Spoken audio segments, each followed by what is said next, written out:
The founding of the United States was not a mere political event, but a cosmic event in the history of humanity. This is a quote from The Secret Destiny of America, a book by Manly P. Hall that explores the esoteric and mystical aspects of the founding of the United States.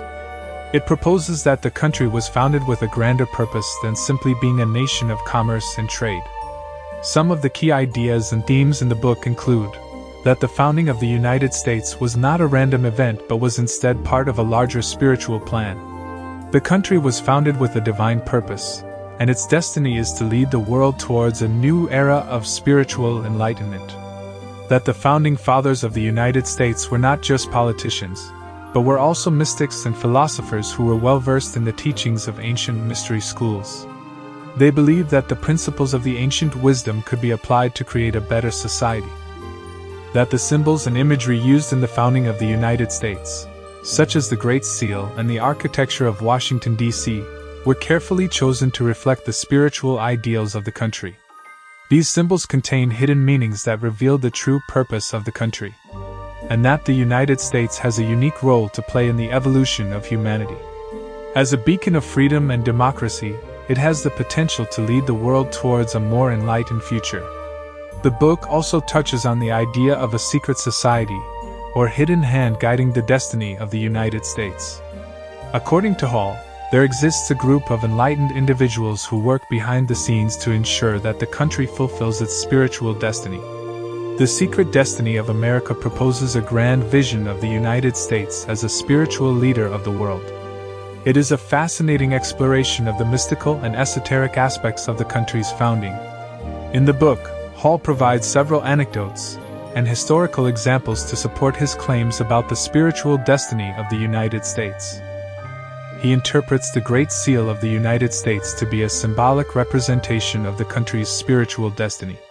He notes that the eagle represents the spiritual power of the nation, while the arrows and olive branches in its talons represent the dual nature of the United States as a nation of war and peace.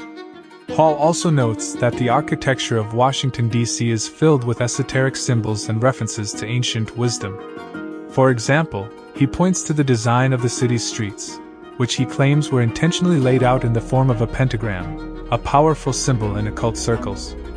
Hall argues that the founding fathers of the United States were deeply influenced by the teachings of ancient mystery schools, such as the Egyptian and Greek mystery schools. He cites the fact that many of the founding fathers were members of secret societies, such as the Freemasons, as evidence of this influence. Hall also highlights the role of figures such as Francis Bacon and John Dee in shaping the spiritual destiny of the United States. He notes that both of these figures were influential in the development of the Rosicrucian and Freemasonic traditions, which he claims played a key role in the founding of the United States. He suggests that Bacon was initiated into these secret societies and was instrumental in spreading their teachings throughout Europe. Hall notes that Bacon was a proponent of the idea of a new Atlantis, a utopian society based on the principles of wisdom and enlightenment. He suggests that Bacon's vision of a new society influenced the founding fathers of the United States and helped to shape the country's spiritual destiny. Hall also discusses Bacon's role as a philosopher and writer, noting that his works contain many references to ancient wisdom and esoteric knowledge. He suggests that Bacon's writings were part of a larger effort to preserve and transmit this knowledge to future generations.